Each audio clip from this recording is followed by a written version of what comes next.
The number one lesson from prepping 50 plus Hattah desert races. So I was messaging backwards and forwards with a rider this morning, and he'd mentioned that he'd read one of my posts on Facebook talking about approaching your training differently for Hattah. And that had caused him to question how he was training and how he was preparing and how he could get the most out of his training. And so one of the things that he mentioned is in the type of training that he was doing is everything was very like cardio based, endurance based. So he was doing running, he was doing cycling, and he was doing running, cycling, and rowing. Also getting on the rowing machine as well.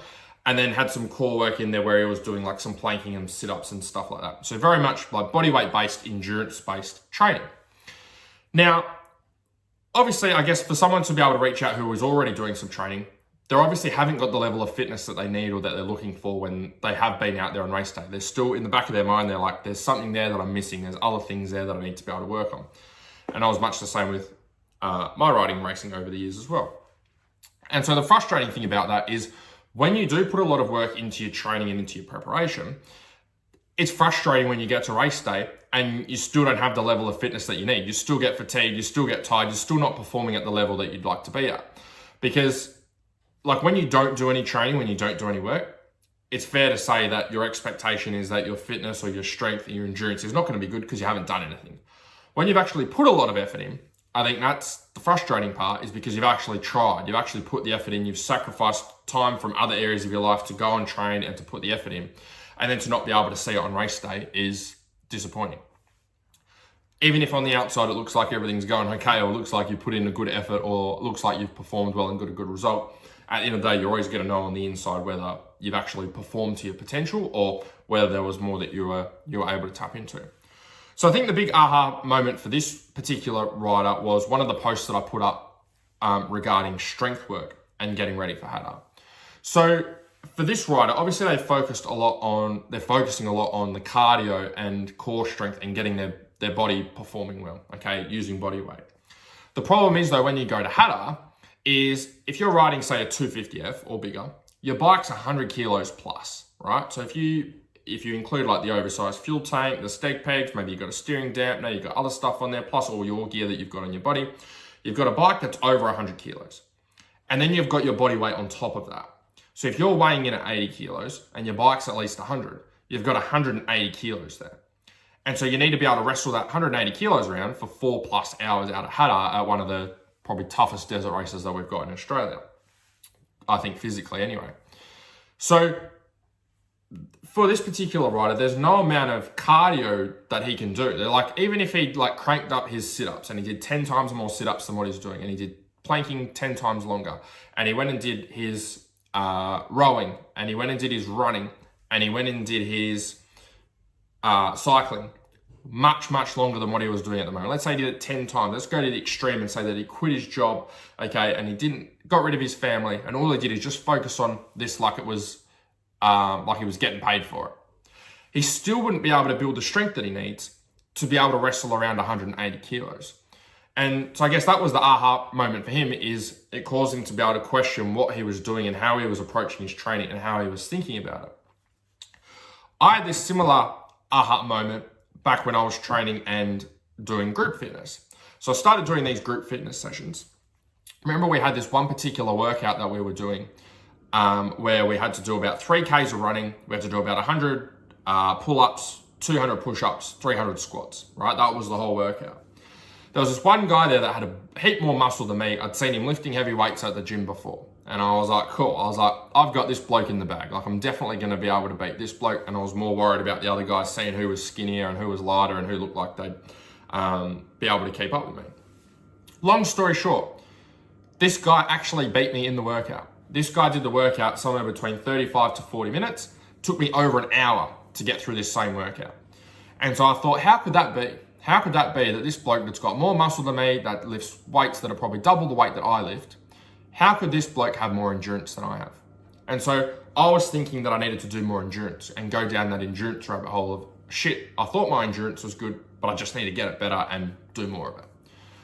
After chatting to this guy, his name was G, I remember chatting after the workout, and I was saying how I went and I need to work on my endurance more. And he goes, no. He goes, you need to get stronger. And I was like, what the hell does strength have to do with improving my endurance? I didn't say that to him. That's just what I was thinking up here. And he goes, think about those squats, those bodyweight squats we just did. I was like, all right. He goes, how much do you squat, like with a bar? I was like, I don't know, maybe 70 kilos. It's okay. So he goes, imagine if you worked on your strength and you could squat 140 kilos now, double what you can lift now. How do you reckon those bodyweight squats would feel? I said, well, they'd probably feel like fresh air, right? It would feel really, really easy. He goes, there you go. He goes, you've got to get yourself stronger. So I was like, okay, that makes sense. So I had a breakthrough in the training side, but then that questioned me to think more, much like this rider that reached out, this questioned me to think more about the riding side and how I was preparing. And I was thinking, okay, well, the bike's 100 kilos. I was weighing 68 kilos at the time. So I've got a total of 168 kilos that I have to be able to wrestle around. And what I was trying to do is I was trying to cycle my way to being able to wrestle around 168 kilos. I was trying to swim my way to being able to wrestle around 168 kilos. I was trying to do push-ups in my bedroom in the morning to try and throw around 168 kilos. And the truth is, none of that stuff, no matter how much volume I did, even if I did it for 8 hours a day, I still wouldn't build the strength that I need to be able to make that 168 kilos feel lighter. And if I could have made that 168 kilos feel lighter, I would have used a lot less energy when I was riding. Okay, I would have worn out a lot earlier. I would have been able to wrestle the bike around and put the bike where I wanted it to go rather than the other way around. That would have given me the endurance. So the stronger you can get yourself for Hattah, the lighter you can get the bike to feel. And so to come into the title of this video, which was the number one lesson, is that is the number one lesson. Most riders and racers that we work with, before we start working with them, have this endurance mindset. They're thinking of like, all right, cool, I'm doing this 4-hour race, so I've got to go and do swimming and cycling and running and rowing and do all of this stuff for long periods of time. And it's not to say that that stuff isn't important, but the strength has to be there. You can't cardio your way to building the strength that you need to be able to wrestle the bike around at Hattah. And so when you can build that strength, when you are able to make the bike feel lighter, you start to enjoy your riding more because you can throw the bike around, like especially at Hattah where the track gets really, really rough towards the end of the day or the second half of the race. When you've got that strength there, you look forward to that. Like when you see everyone else starting to drop off and everyone else starting to fatigue and get sloppy, that's when your strength really comes in because the bike is really throwing you around and you have the strength there to be able to wrestle it around and be able to fight back, put the bike where you want it to and start enjoying the rougher tracks. So I guess the question that I have for you for this video is, how can you look at your training and preparation differently for Hattah? What are the things that you need to do differently? What are the things that you need to cut out? Are you overemphasizing, like this rider, are you overemphasizing the cardio and endurance side? Are you underutilizing the strength side? Do you need to focus more on getting yourself stronger and building the strength for the bike? Or do you already have a great mix and everything's nailed already? But if that was the case, you probably wouldn't be watching this video.